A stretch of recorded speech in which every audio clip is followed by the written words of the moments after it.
Constructing your life is about much more than just building a bank account. Each week, join real estate entrepreneur and mindset coach Austin Linney as he interviews guests who are constructing their dream lives and impacting the world around them on a daily basis. If you're an entrepreneur or wanting to start a business, or you just want to hear motivating stories of how others have overcome the odds, you are in the right place. And now for your host, Austin Linney. Guys, welcome to Construct Your Life. Austin Linney here. And guys, I'm so excited about this. We have Gino Barbaro from Jake and Gino on here today to talk about life, investing, so many stuff. If you don't know who he is, he's going to tell you a little bit about who he is, but I'm just honored to have you on, and thank you so much for coming on, sir. Austin, thank you for having me on. And, to construct your life, I think the first question we all need to ask ourselves is, are you building your dream or are you building somebody else's dream? So let's start off with that question. Let that question marinate for a few seconds. And for me, I wish I had asked myself that question 15, 20 years ago. I didn't. I did what everyone else did. I had a pretty good job. I had a pretty comfortable lifestyle. I had a lot of kids. That probably separates me from the vast majority of Americans, but still, it was comfortable. Until the Great Recession comes, right? Everyone's freaking out about this pandemic. We really forget about what happened back in 2008. And for me, that was the eye-opening experience. I think I was living my dad's dream because I owned the restaurant. I bought a restaurant back in 1994 with my family. I operated it for, I got out of it myself personally in 2016. We just sold it about 3 or 4 months ago. But for me, I loved the first 10 or 15 years because I felt like I was an entrepreneur. I sadly mistaken that I wasn't. I had a great paying job for the first 10 or 15 years. I had a great business, a great product, but I was a slave to it, right? My lifestyle was not affording my business. My business was actually paying for my lifestyle, which I didn't want at the time, right? Because I was working weekends. I was working Saturdays and Sundays. I was working holidays, Christmas Eve, Easter. And after a while, it takes a toll on you. But I was brought up with that immigrant mentality that, you just got to work hard and that's the way life is. And that's what I did for 15 years. I had an amazing wife. I've got 6 kids. She never said to me, you can't work this holiday. She just knew that I had to pay the bills. She was financially free when we got married. So she didn't have to worry about that. I had to worry about that. But for me, I had those limiting beliefs of this is what I need to do. And this is what I like. And I love the real estate. I love the restaurant until the 2008 comes. And then all of a sudden you've got delivery services. You've got the internet. You've got Instagram. And all of a sudden everything starts taking over. And as a small business owner, you have to challenge yourself and say, what's going on? And this is another massive shift right now. And, with technology, when the internet and online right now, I homeschool my kids. So everyone's freaking out about homeschooling their kids and it's a wholly different lifestyle. It's not easy, but it's simple to do it. And I think if people out there say to themselves, I need to invest a couple hours a day, every day into my family. And if you can do it, promise me. I'll promise you for the last 20 years we've been homeschooling our kids. We love it. It's just a way to connect with your family. And it's a way to actually introduce subjects to them and really focus on what their experiences are. Because school right now, there's a lack of education in school. And it's not the teacher's fault. It's not anybody else's fault. It's the system itself. It's built upon, let me teach only to intelligence quotient. There's no social intelligence there. There's no athletic. There's no any other than just reading, writing, arithmetic. We've changed the subject. So Allison, I can go on and continue on about that. But I just want everyone to know that I've been where everyone else has been listening to us on this podcast. You're on this podcast just like the reason why me and Austin are doing it, because we want to make ourselves better. We want to improve our lives. That's what we're here for, to improve our lives and to take a look at a couple of guys who have been there, have been through the trudges. And there's a couple of things that Austin and I have done differently that, we'd like to share with you. For me, life coaching was one of the biggest shifts for me. I got into life coaching and I was like, holy crap. What's my clarity? I had no clarity. I was going around anywhere. I wasn't focusing on anything. And then when I finally said to myself, well, my clarity is I love my family. Let me see if I can start a business with my immediate family, my wife and my kids. I started with Gino's family. I started shooting cooking videos. I started going down to the garden and growing. I wrote a cookbook. I started selling physical products. I love that business. I just didn't know how to monetize it because I wasn't a business person. I didn't have any coaching on that.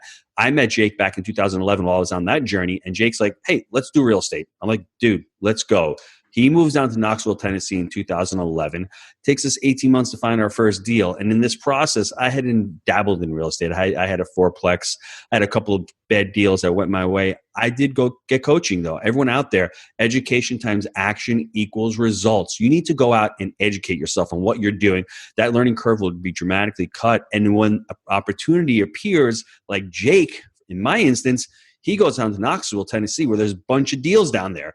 I'm like, Jake, I know you don't know what you're doing. I mean, he's not listening right now. I taught him everything he knows, everybody. But other than that, he goes down there and I can coach him. I can mentor him. And takes us 18 months because we don't know what we're doing. We had no credibility, but we figured it out. And 3 months after that first deal, we got our second deal. So the bottom line to that is, I think for me, it's all about the clarity. It's all about what I wanted in life. And it's so ironic that this podcast is called Construct Your Life, because it really is. You can take action to construct your life. We think that things are happening to us.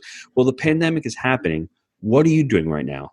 Are you working on personal development? Are you constructing your day? I know it's hard out to everybody. Listen, I'm sick of talking about masks. I'm sick of talking about death rates. I can shut that off throughout the day, work on myself, then at nighttime, sit down with my wife, watch the news a little bit, but don't let it consume my day. It's all about taking those positive steps. And how do you do that? You need to focus. And also, the other thing I like to say is find a partner. Find an accountability person that you can get on with.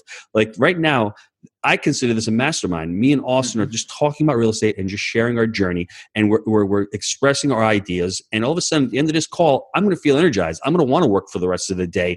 That's what it's all about. Whether you're joining a mastermind, a coaching community, whether you're partnering with somebody, all that energy you need to feel yourself, to power yourself throughout the day, because it is going to be tough. You're going to hear a lot of negative stuff, and we are all geared towards listening to that negative stuff, right? But it's when you have partners and when you have clarity and when you have a mission and you have purpose and when you have core values, all these things that are built up over time and experience, they're not going to affect you as much. You're going to be like, you know what? It's been a crappy day. Let's lock and load for tomorrow. No, and you're 100%. There's a lot of stuff there. I know that. It's amazing. I throw a lot of stuff at you. So No. It was all good. True story. A lot of my mentors are in GoBundance, which you're a part of. My guys are doubling down on family and doubling down on personal development and doubling down on learning new skills. And what they're doing is, when we get out of this, whenever it is, their foundation for the life of how it's going to work is going to be so much stronger, right? And that's what we're talking about here.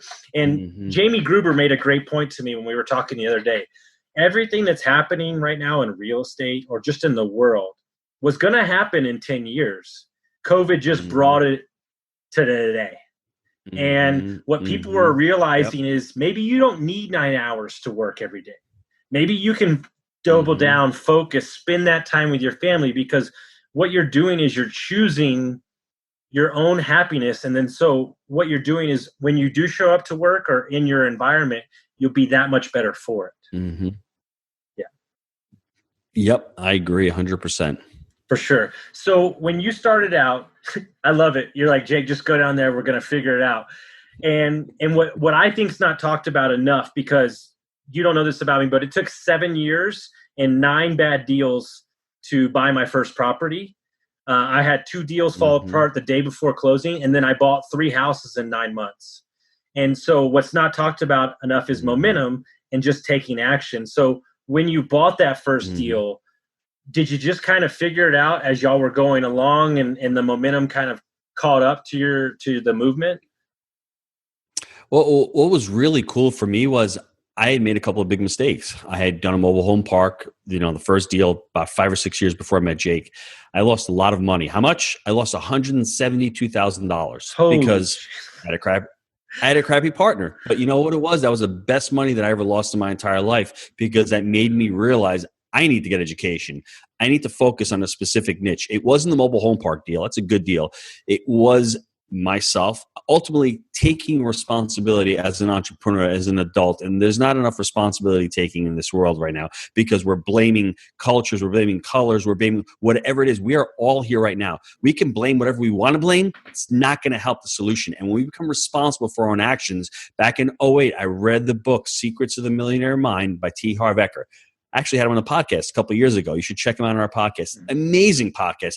I was awestruck because I'm listening to this guy back in 2008, and he's saying your fruits are your roots. You have a financial thermostat, blah, blah, going on. I'm like, tell this guy doesn't know me. I was getting pissed off. And ultimately, his message is one of responsibility. If you want the results that you're getting, you're not getting those results because of what you're doing. And that really resonated with me. And that really stuck to the core with me. And I said, you know what? I need to listen to this guy instead of really getting pissed off. So when I met Jake, I had already gone through those coaching programs. I had already gone through the underwriting and market selection and all that. When I met the first deal with Jake, it wasn't about the money. I had partnered with my brother. It was a 25-unit deal. It was a $600,000 purchase. We got owner financing. So I knew a little about owner financing also. So I used a lot of the tools in the toolbox.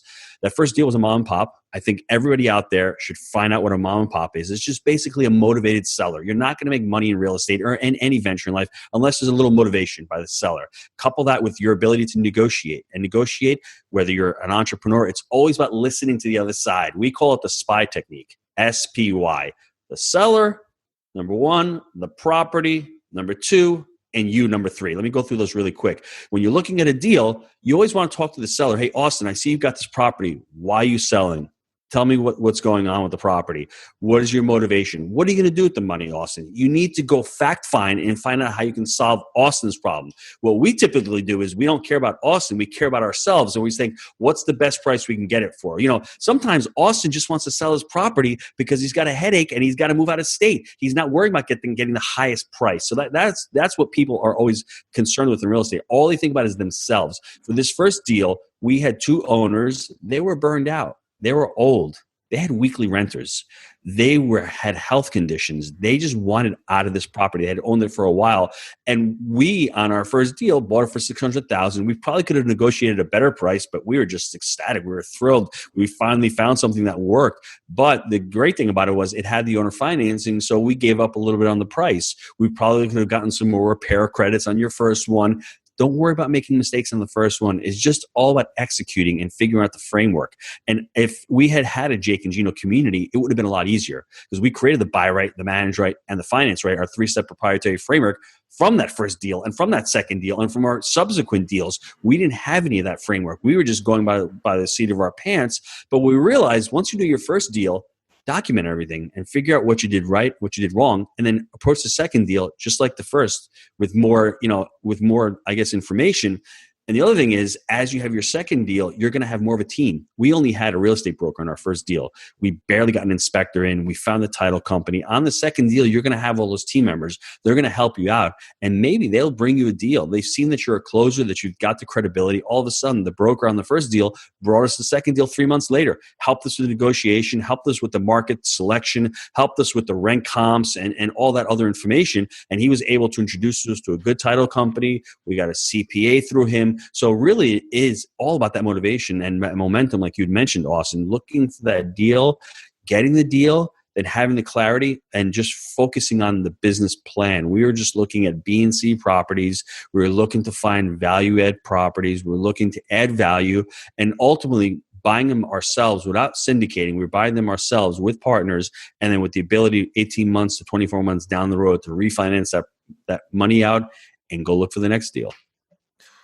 So much there. It's amazing. One of the things that I love about y'all, and I think this is one of the hardest things in real estate, especially in large assets. I find y'all to be patient and y'all do not step out just to buy units because we're Jake and Gino.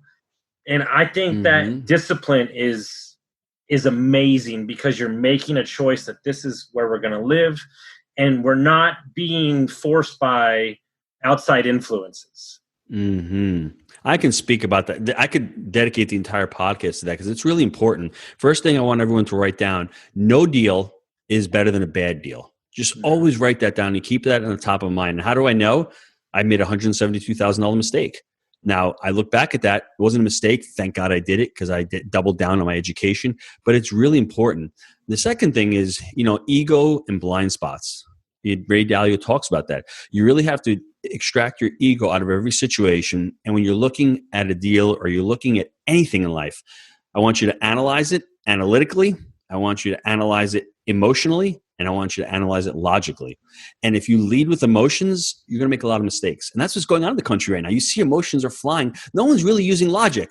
We were supposed to flatten the curve, right? We flattened the curve. Now, that was the whole thing. Now, deaths are going down. Now, the emotions are a lot of people are getting it. But let's look at that. Are a lot of people getting it? Are hospitals really being overcrowded? That's what we were trying to stop. So in the business world, if you get your emotions and you fall in love with the property, I say fall in love with the numbers. You have to fall in love with the numbers, and that makes sense. And then once you fall in love with that, you obviously need your emotions in play to get really excited about the deal, but don't lead with that. Use those three on there. And for me, the most important thing that I've learned is don't scale up and don't build a business and try to scale up unless you have a reason to. I mean, a lot of people are comfortable with 100 units and they see their friends, they have thousands of units on Instagram. Don't worry about them. Worry about yourself. Do you. If you're comfortable with 100 units and you're making $100 a month per door and you're bringing in $10,000 a month in net cash flow and you feel really comfortable, great.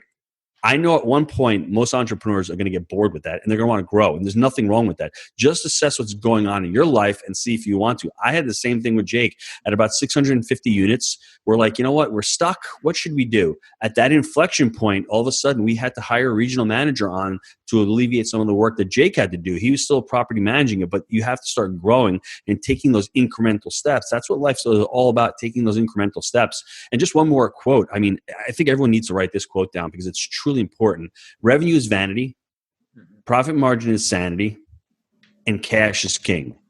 Just think about that. Just because you're grossing $3 million, if you've got no profit margin and you've got no cash flow, what's the sense of being in business? Unless you have a vision of being Amazon and taking over the world and needing to plow in all that money. And Austin, you said something very important before. We didn't have the shiny object syndrome. We were all in on multifamily. Now, we've created additional businesses, whether it's a syndication company, whether it's the education company, whether it's the mortgage company that we're doing mortgages, but they're all complementary to our multifamily. We haven't deviated from that. So many different ways of taking advantage of multifamily. And it's amazing because we're teaching the education students, hey, we have a syndication company. We've got a deal. Would you like to invest in the deal? And it's such a beautiful symbiotic relationship that everyone on the line, think about that. Whatever business you're in, if you're fixing and flipping homes, you can do the same thing. You can create education. You can start doing a private money on the deal. You can start fixing and flipping. You can create a CapEx company. You can do syndications, whatever that may be. You can do the same thing in any business. And I had started doing that with the restaurant business where I had the little brick and mortar. It was great, but then it wasn't great. But then for my mindset, I'm like, you know what? If I create a brand around, we can all become brands. I wrote a cookbook, and then I started creating physical products, and then I started the education company, and then we started catering. We started doing weddings. We were thinking about getting into a food truck. That is how the new entrepreneur is going to survive today, because they can't have just one stream of revenue. These complementary streams of revenue are really important. And when I started back in real estate back in 2013, we bought our first deal. I had 3 streams of revenue. I had my restaurant job, I had a fourplex, and I had a small little note. Now today I've got 25 streams of revenue. That with all the properties, with the Jake and Gino, with the capital company. So it's not, you know, when you look back at it, everyone says diversify, diversify, diversify. You can diversify within your niche and still go deep in that niche and look at trying to expose it. Now, Austin, the thing is, you can't do it all by yourself. I've got Jake and Gino. I do the education day to day. Jake does property management day to day, and we overlap. You know, he couldn't be on this call today because he's doing something with captive insurance. We're starting to create renters insurance for our company, so he's doing that. So we split the roles and responsibilities. He likes to say divide and conquer. And then from the syndication company, we've hired on other people to help us out with that. So the pie can be infinite. You can only do so much by yourself, but as you start growing, whether you collaborate with people or whether you have partnerships with people, that's going to help you ultimately grow and grow those streams of revenue. No, 2 points to that. My favorite person in business is Marcus Lemonis. And what we scream all the time is vertical integration. Is to run everything through systems in your business. And that's what we're creating now. It wasn't until, because I was the lone wolf forever, like screw everybody. It wasn't until I doubled down on my strengths, which took me to lose a lot of money when I lied to myself. It wasn't until I surrounded myself with complementary parts that I literally do not do a single thing that doesn't suit my personality, and it makes it feel effortless.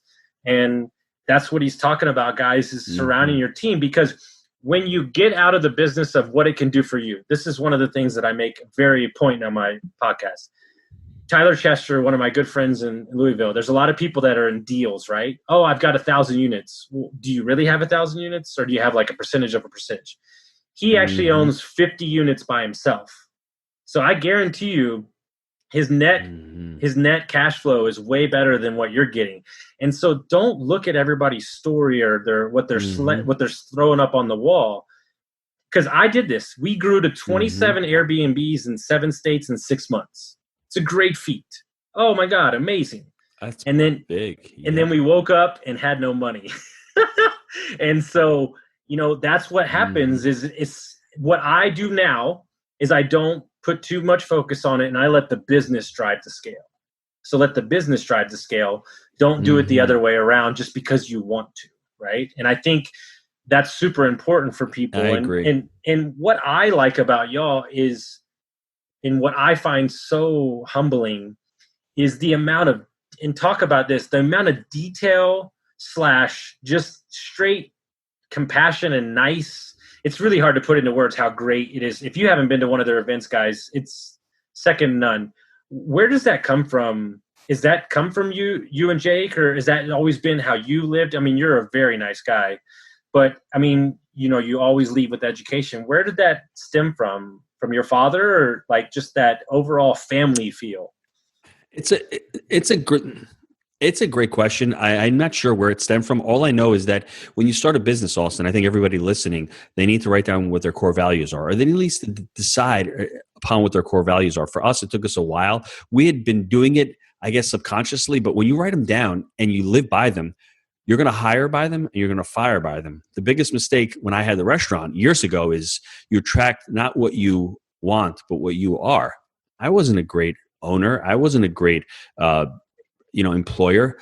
I wasn't attracting the right employees, and I was blaming them. I wasn't blaming myself. I didn't have core values like people first, growth mindset, extreme ownership, make it happen, unwavering ethics. Those are our 5 core values that we live by. And as a leader, I have to exemplify them. So I'm packing books, and you know what? Josh sees me packing books, and guess what? Josh is going to pack books also, because it's just make it happen. We have to make it happen. We're a small entrepreneurial company. We're bootstrapping it. So I think everyone really needs to have their core values laid out. And for me, it's amazing. I love getting emails from students when they close deals or when they quit their job. So for me, it's a dopamine effect. So I like to help people out. And I've learned as an entrepreneur, and this is really counterintuitive, once you become financially free and you don't need to do something, and you're out there helping people, and you help more people, and you help more people, you'll make more money. And you're not even looking to make money because you're pretty much satisfied with all your bills. And that's a strange thing about life. Poor people are constantly thinking about money. They're always worrying about their bills. I don't wake up in the morning going, wow, can I pay the mortgage today? Or can I go out and buy it? I don't have to worry about any of that stuff. I'm worrying about this morning. I created a house hacking video for my youth academy. That was it. Am I going to make money from that? Not today, but in a couple of months, I will, because it'll be in the academy. So it's always thinking about creating value and helping others. The more people you help, the more money you're going to make. And that's a really hard concept for a W-2 employee to really grasp. For myself, when I was in the restaurant, because I only had one location, I can only help X amount of people. But as you start growing and you start scaling a business, you're trying to help as many people as possible. And there's a lot of joy in that. I mean, Tony Robbins talks about the 6 human needs. Number 5 and number 6 are the high ones. It's growth and contribution. If you can continue to grow in life, that's why someone sells their business for $100 million, then they're bored and they start doing drugs. They're just not growing anymore. They're dying. So you need to continue to grow. You have to have that growth mindset. Like in Carol Dweck's book, she has a book called Mindset. I think everyone should read that book. It's either you have a fixed mindset where you're just fixed, you don't want to continue to grow, you blame other people, or you have that growth mindset where, you know what, I'm continuing to grow, I'm continuing to learn, what can I add in my life? And as you get older, you'll start adopting these principles and you'll start continuing to grow. And number 6 is contribution. If you can contribute to other people's lives and other people's successes and be part of their journey, you're not only affecting them, you're affecting their families and everyone around them. It's a great feeling, and ultimately you will be paid for it. So I'm not out there looking to get paid to put people together. Those events that we have, They are expensive and they're hard. And, I've got to fly up to Knoxville, or I've got to fly to Atlanta. They're on the weekends, but I get so much joy from them because I meet all the community members. I meet all the students. We network. We're teaching them life skills. It's a lot of fun because you're around people and you're around like-minded people who want to improve their lives. We're there to improve people's lives and teach them some skills that they're not learning in school or they're not learning as being a W-2 employee, because multifamily is all about building a business. So that's what I find. I mean, I think you just grow into that person. Once you're not so pressured on paying the bills and you can focus on helping others, I mean, it's a completely different world. I couldn't agree more. And we don't need to go into my life because the podcast knows it. But the last 90 days, I basically put my life in an incinerator and blew it up every which way at 38 years old and have changed everything. But I am the happiest I've ever been. And what people don't understand is if I can be happy now, imagine how happy I'm going to be later down the road. And what that started with was pure, deep self-reflection on who I was as a person, which wasn't a bad guy, but just needed to be better, right? And so talk about the steps that it takes. If we have, my audience is a little younger, newer. If you're starting out, right, and you don't know what personal development is, or you're starting in investing, what are the steps that they need to take in order to create this mindset, create this community, this, find the right partner, right? I've got a lot of guys that are doing it on their own. They're looking for a partner, stuff like that. Kind of just talk about that kind of, because I know you're heavy into the personal development side. So for me, the first thing I'm actually going to pitch our youth academy. I really think it's about education. It's an inexpensive product. It's made for young adults and for parents to teach their kids all about it. Whether it's what skills do we need to learn, what is money, investing, insurance, all the skills you need entrepreneurial. It's all in there. I think you need to actually decide that you're going to take control of your life. I mean, unfortunately, 5% of the people who retire wealthy enough to retire. The remainder of them, whether they end up passing away before they retire or having to supplement their income or to continue to work, there's nothing wrong with that if you choose to do that. The empowering life is one of choice where, you know what, I've made it. I can continue to work or I can't continue to work. I think to start out with, we should all be focusing on becoming financially free as soon as possible. If you're young and you're listening to this, go out and house hack, buy a duplex, buy a triplex, get some of those expenses paid for. The second thing is I want you all to look at education as an investment. Don't look at it as an expense, right? Because most poor people will say, wow, this course costs $500. That's what it's going to cost me. No, you're investing in your education. You will always have that. Jake and I have spent, I think, probably over $300,000 in coaching and education in the last 18 months to 2 years. We've never scaled a business before. We needed to hire scale-up coaches. We've never been these amazing public speakers. We have to become better speakers, right? We've never done marketing before. We have to learn how to do marketing. These are all things that I've invested in. And, if it makes you money, it costs you nothing ultimately. So I really honed in on that. That makes so much sense to me now. Whereas when I was in my 20s and 30s, all I thought about was making money and going out and spending it. I challenge you. Think about ways to become financially free, because once your bills are paid, even if you have a living cost, then you have the choice to do other things. I think the next thing, Austin, is have a seek to serve mentality. You can either go out to find a mentor, you can either pay to play, or you can seek to serve. One of two ways. I'm paying right now because I can't seek as much, but I was seeking in the beginning. I was out there helping people, whether it was underwriting deals, whether it was walking properties, whether it was teaching people how to do QuickBooks, whatever that may be, whatever your skill set is, go out there and help others and try to add value to other people's lives. And as you do that, all of a sudden people are going to see the value in you and they're going to want to give back to you. So those are my high level points. If I'd gone back to when I was 30 years old, I really wish I'd focused on really becoming financially free. And once you do that, once you pay your bills off, for us right now, Jake and I were having a battle. He just paid off his personal residence. He's done. He has zero personal debt. I've got a small mortgage left on my house, $200,000. That's the only personal debt that I have. So for us, really learn the difference between personal debt and business debt. And the other thing I would say, I could continue on. I love this topic. Really create a budget for yourself. And for me, when you're younger, don't have that instant gratification, if you can put off certain purchases and you can save for those purchases and not build up that personal debt, because you want to have the money set aside to buy assets. That's what you want to do. Us as the middle class, I'm sure you're prone to this and you've done this before. We were always taught to save for an event. Hey, Gino, great. I have 6 kids. Each one of them's got to have their own college savings fund. That is for the middle class. Nothing wrong with that. But what about if you buy 6 different assets or one asset like I did? My daughter's a senior in college. She's paid for. I've got a house right now that's getting, that first 25 unit property, we're netting $6,000 a month. My share is $2,000 a month. That's enough to pay for college for each child. And I'm going to continue to hold that asset. I don't have any money saved. That asset's going to continue to appreciate.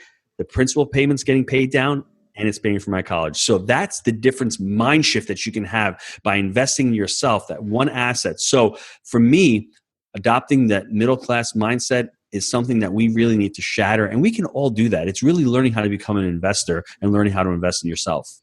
No, the buying the property for college is, I think, the greatest thing. I think I heard Brandon Turner talk about that. It's amazing.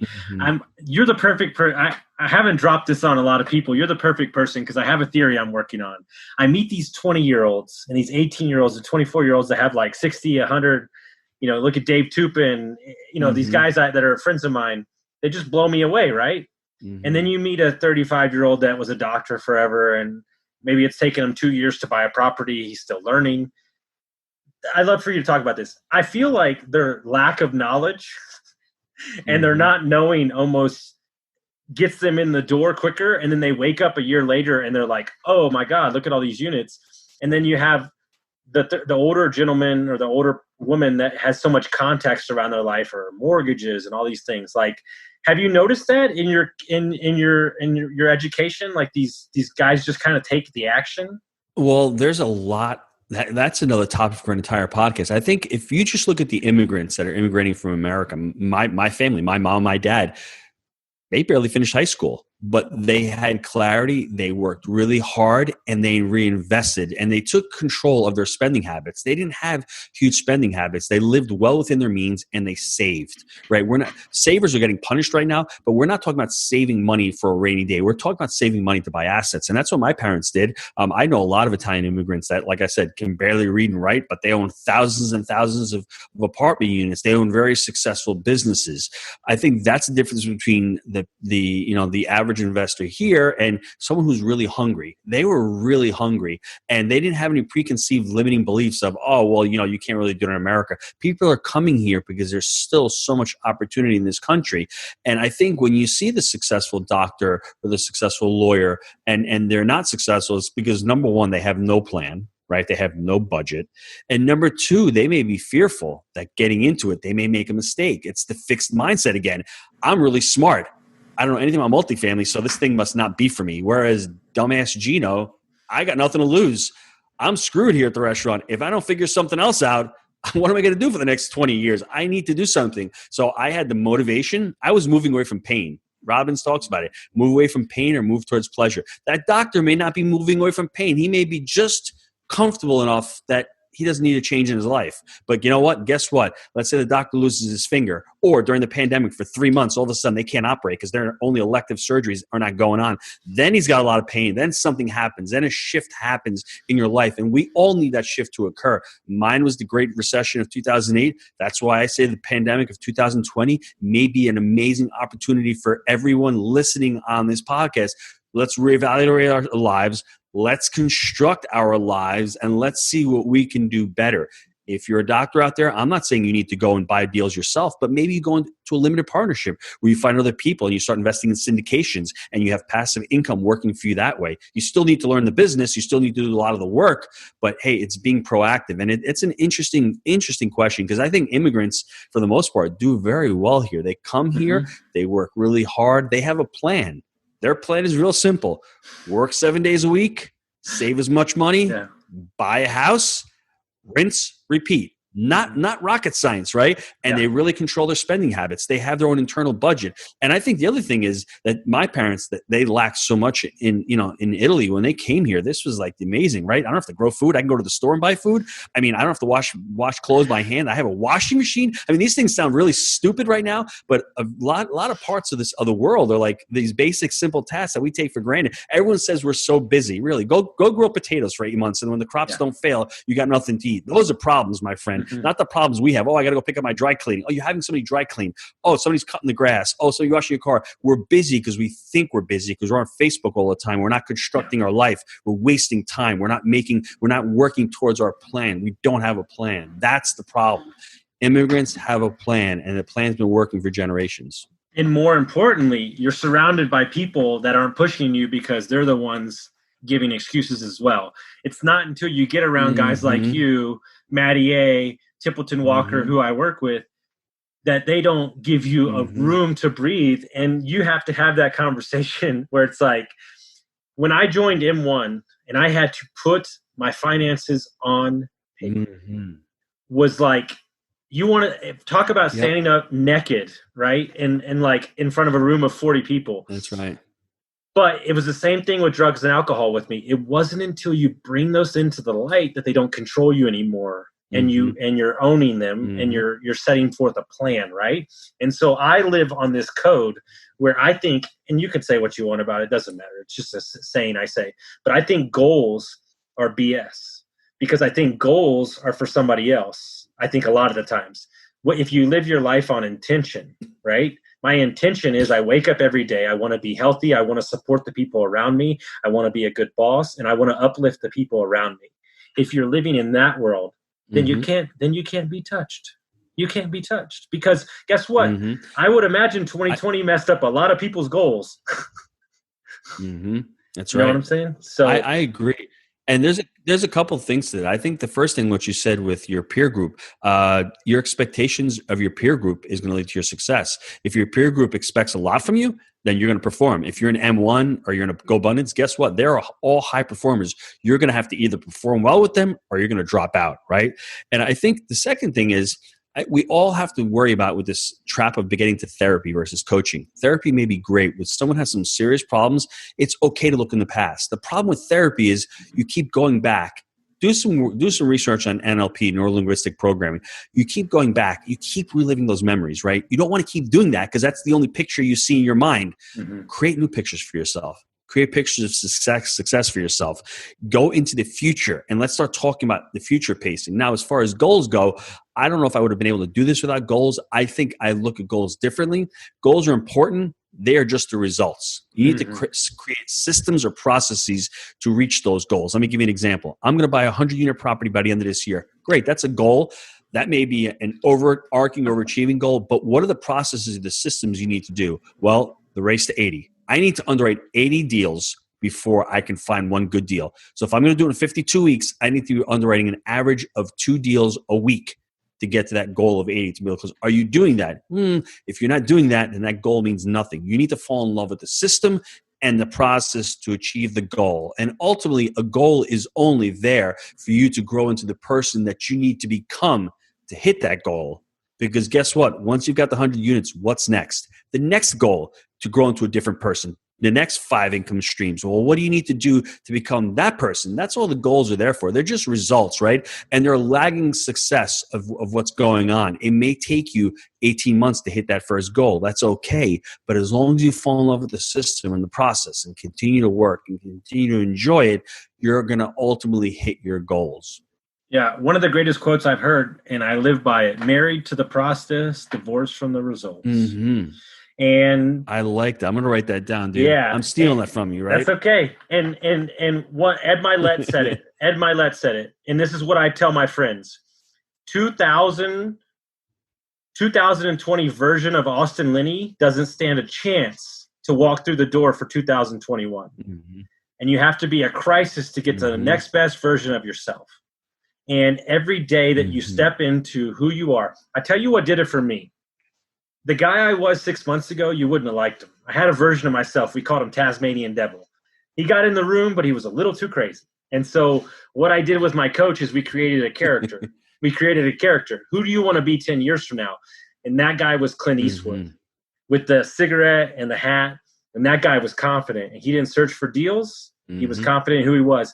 And when I stepped into networking events as that character, I just became that person. And that guy and that character that didn't serve me went away. Well, what happened is that new energy attracted the right type of people in my life. And that's what people don't talk about enough, you know? Well, it's funny you say that. They're anchoring yourself. You're putting yourself into state. You're doing some NLP techniques, which is really important. And I think the fact that you're working with your physiology. If you want to be depressed, you're not depressed. You do depressed. If you want to be happy, you do happy. How do you do happy? You stand up, shoulders back, look at the camera, smile. And that smile triggers something, and breathe, right? And think clearly. That'll put a smile on your face right now. You'll be happier. I'm not saying if you're thoroughly depressed, it's going to work, but practice that every day. Because we practice depressed every day. We practice about looking for bad news all the time. And what happens? We start doing that bad news. We don't have to do that. We can actually, like you say, construct your life. Construct your life by constructing your thoughts and constructing those powerful, positive, empowering actions. 1000%. When I coach people, right? And they're having a rough time, if you notice their head's always down, I get them. If you look at Tony Robbins on stage, Tony Robbins is always up here. And here's the deal. We do things, we make a joke. It's a joke between all the investors in Arizona. I dare you to get on a jet ski and be unhappy. You can't do it.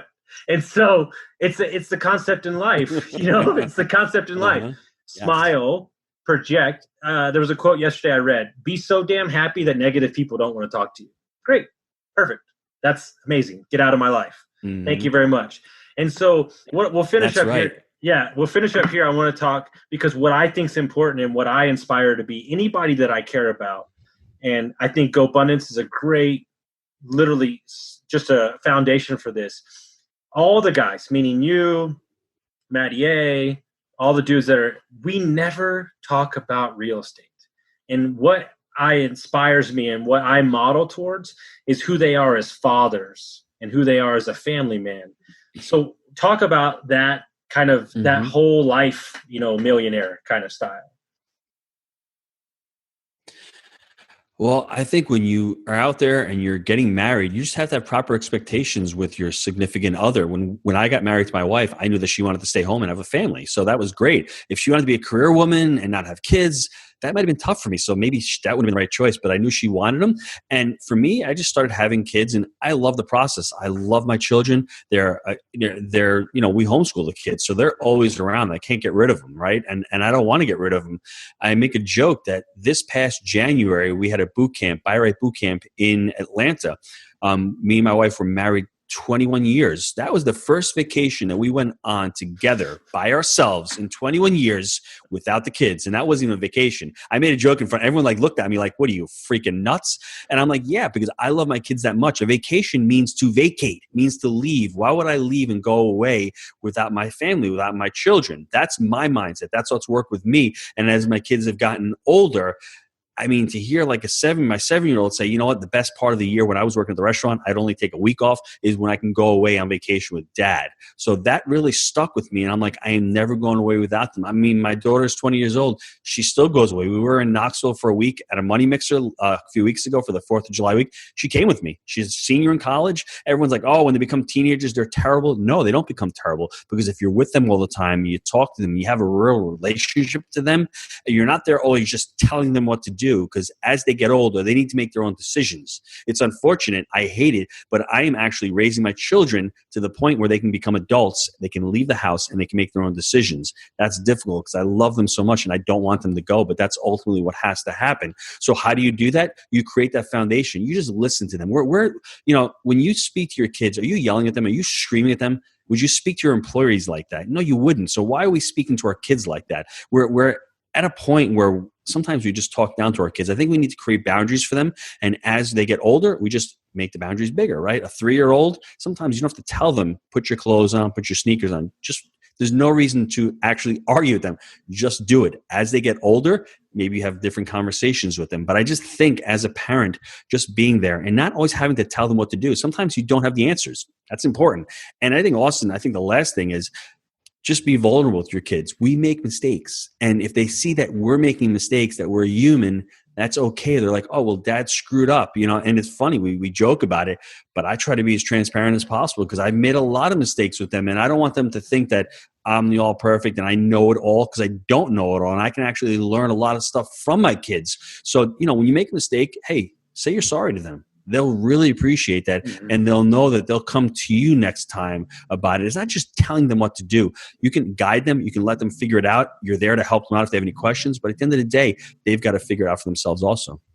No, and I don't have kids, but I can equate, because I just got divorced, but I can equate to a relationship, right? And we don't say these things, right? Because we don't want to hurt somebody. Mm-hmm. And what you're talking about in a relationship, meaning a business partnership, a marriage, a mom and dad, is just acknowledging that this is what happened. And then they'll be like, okay, great. Thanks for telling me. Like, instead of creating the story in your mind that it's this bigger thing than it has to be.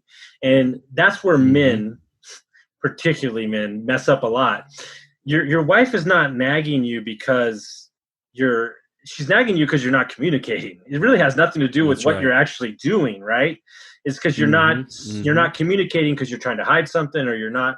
And that's what I had to realize, because I ran away from conflict because I had a lot when my parents got divorced.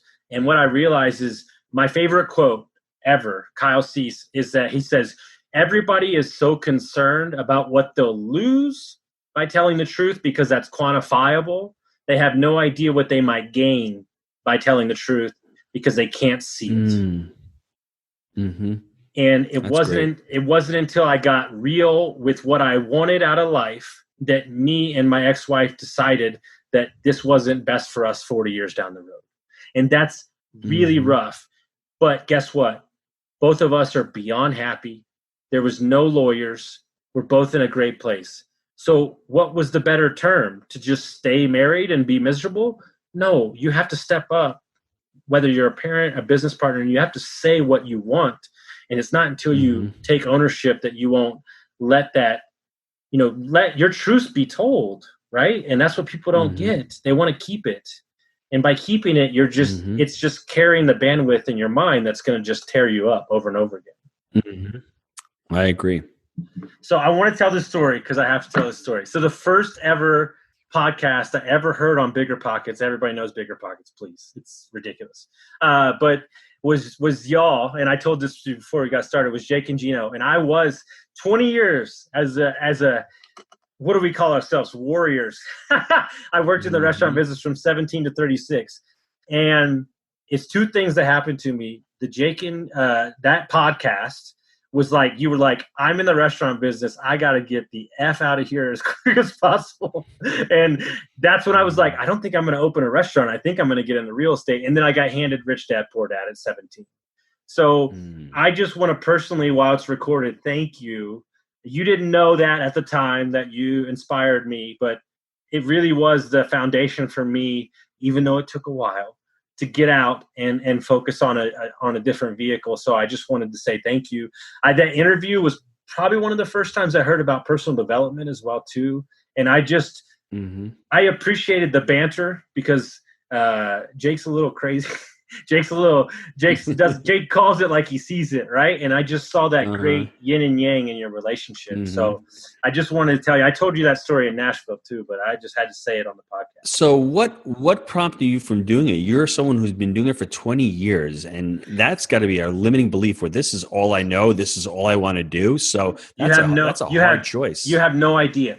You get to a point, and I'm not kidding when I say this, and I'm not trying to boast. So this is not me being ego. I am amazing at waiting tables and bartending. Like, we're talking about top 1%. Like, I know every wine. I've been to France. I've been to California. I know every whiskey that exists on the planet. I know everything. While it was grown there, you're surrounded by people that don't challenge you. And you get in this comfort zone where you can't leave the money. I was making ridiculous money, but I was miserable. I missed every Mother's Day, every holiday. And you're working for people that frankly are assholes that don't give a shit about you. What did it for me was this. And we don't need to talk about who it was, but I came into this job and I created a drink program that took the projected sales from $750,000 to $2.1 million. Like, that's my drinks gained $1.2 million. I asked for an $8,000 raise to get to just a decent number, not even like 50 grand. I was at 42,000. And they told me no. Wow. I was out. So Austin, let's look at it this way. Going forward, everybody, what Austin should have done was you are generating, what was the number in the beginning? Like the 750 was the quota, and we did 2.1 million. So what Austin should have said was, you're doing 750 right now. If I get you to $1.5 million, give me 10% of the profit. If I get to 2.5, give me an additional 10% on the front end with the expectation. Those people probably would have said, this guy's not going to get it, but you know what, we'll do it anyway. So responsibility wise, Austin can look back and say, that was my mistake. You didn't know that's something that Jay Abraham teaches as far as creating your value. And like you said, you didn't know to ask. A lot of us don't know to ask that question. So when the employer sees that, hey, I mean, you're just working for me, but on the front end, if you can set those expectations, and that goes to being a partner also. What are your expectations with your partners? Jake and I, we both work like crazy. Like I said, that's the expectation. I've got to sign a document now. I've got to go to the bank and notarize it. I can't make him wait for that. That's on me to do that. So that's a really huge learning lesson where you guys, when you're creating value for somebody, don't be afraid to ask. The worst thing they can say is no, and then you move on, correct? Dude, you just blew my mind out of my body, because I'd never even, that was a year and a half ago, and I've never even thought about that. That would have changed the whole thing, because then it would have been on me to step up, and that way you're setting the expectation to deliver, and you're taking ownership of something. And I think that's what the problem is in the restaurant business. If I had to look at it from a whole, we're just cattle, right? But if you truly are an asset, right, then you need to bet on yourself. And I told, I'm sure you might know who he is, Aaron Amusastegi. When I got laid off from my private equity job in March, we always have to have the answer, right? I told myself, I said, no, you're going to go travel. You're going to find yourself. And then I texted Aaron and I said, hey, I'm going to bet on myself for once in my life. And he goes, I guarantee you'll be more successful than you've ever been in your entire life. Yep. And what you should have done with that job was, once you documented that you created that program, you document the entire thing and you go to other restaurants, or you go to other places, and that's how you monetize, and that's how you scale a business. But I would not have known to do that 10 years ago, right? And that's how you create your value. And you think, but what's a measly $8,000 if you just created $1.5 million in gross revenue? So $1.5 million in gross revenue, maybe, I don't know what the profit margin on that, but let's say the profit margin is, the profit margin of those drinks was 92%, brother. So, I mean, like, the fact that they're so short-sighted, they should have said, hey, Austin, how'd you do that? And let's go around and let's teach some other people to do this, because it's a scarcity mindset. You think that you have the magic secret recipe, but they could actually create a business within a business of teaching other restaurants how to do that. And wouldn't you want to increase your drinking, your sales from 7, whatever it is, I keep messing the numbers up, of 750,000 to 2, wouldn't you? Yeah. How do you teach me? Well, great. I'll teach you if you give me 5% of the profits, or I'll teach you with this program. So it's amazing. Like, you want to know why that is? Sure. Now that you're like coaching me right now, you want to know, we're definitely in our own mastermind. You want to know why that is? Because I didn't value myself. That's right. Simple as that. That's right. It's right. You didn't value yourself, and you didn't think what you were doing was special. Like a lot of, you're a W-2 employee. That was the employee mindset. You're looking for measly $8,000. You're looking for scraps, when really the entrepreneur is like, I'm solving a massive problem. I'm creating a ton of value here. Can I get some of the upside? The problem is that when you're a W-2, you don't have any downside. You're getting that paycheck every week. That's how an employer looks at you. Is you're getting the paycheck. You have the guarantee. If this doesn't work, and what they could have said, or you could have said, is, if this doesn't work, you don't have to pay me anything else. But when this works, what can we look at? And then you're saying up front, and then they can't go back on it. And then when that's done, wow, let me move on to the next business, and let me teach the next business how to do that. And you have little revenue streams. You have one little restaurant here, one restaurant there, all of a sudden a coaching program. That's how it's done, everybody. I love this, man. I do. Thank you so much. Dude, I can't even deal with it right now. Y'all got so many guys, dead serious. If you're listening to this and you haven't been to an event, I don't even care if you love multifamily or don't. But you have to go to one of their events. You'll meet like-minded people. I can't tell you how many people I've met. I've got Nick on the podcast later on today. I met him at y'all's event. Evan Holiday took me to the event. I mean, there's so many people I've met from these events. Let's talk about the different businesses, how they find you if they don't know you, and everything that they can guide. Y'all got 2 books that are amazing books. I've read both of them. Just go to jakeandgino.com. I mean, we've got 4 podcasts a week. I have a multifamily zone podcast. We have the movers and shakers where our students are closing deals, the flagship Wheelbarrow Profits. There's a lot of information on our website, jakeandgino.com. We have the blogs there. If you want to look for mentorship, just click the apply button, apply to work with us, and see if you're a good fit. We have a coaching program. We've got the books out there. Like Austin said, listen, multifamily is not rocket science. You're just going to need to find mentors, people out there who are doing it. And like Austin said, the most important thing is really surrounding yourself with like-minded people. The networking is amazing. You know, you meet that one person, it will change your life completely. That's what I found out. So true story. I want to thank you. I want to thank you for having me on those. Oh, dude, Gino, thank you so much. True story. It's so weird, and it relates to all this because I'm trying to bring it home for everybody. I went to an event to go spend the day with a mentor of mine. When it took me 5 months to get the meeting, I flew across the country to meet with him for the day. Mm-hmm. I went to one event. Now I'm working for him, and I'm doing business with 7 people that I met at that one event on a Monday at 2 o'clock in the afternoon in Arizona. Seriously, true story, guys.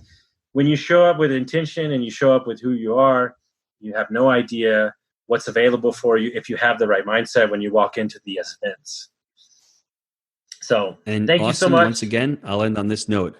If it makes you money, it costs you nothing, Austin. That trip didn't cost you anything because it's made you a ton of money, right?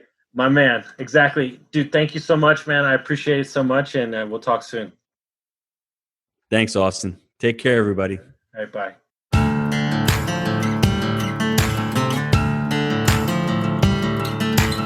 Thank you for listening to Construct Your Life with Austin Linney. If you enjoyed this episode, be sure to rate, review, subscribe, and pay it forward by sharing with a friend. Most importantly, take this opportunity to start constructing your life by taking immediate action on what you learned. For show notes, resources, and more information on one-on-one coaching with Austin, visit constructyourlifepodcast.com.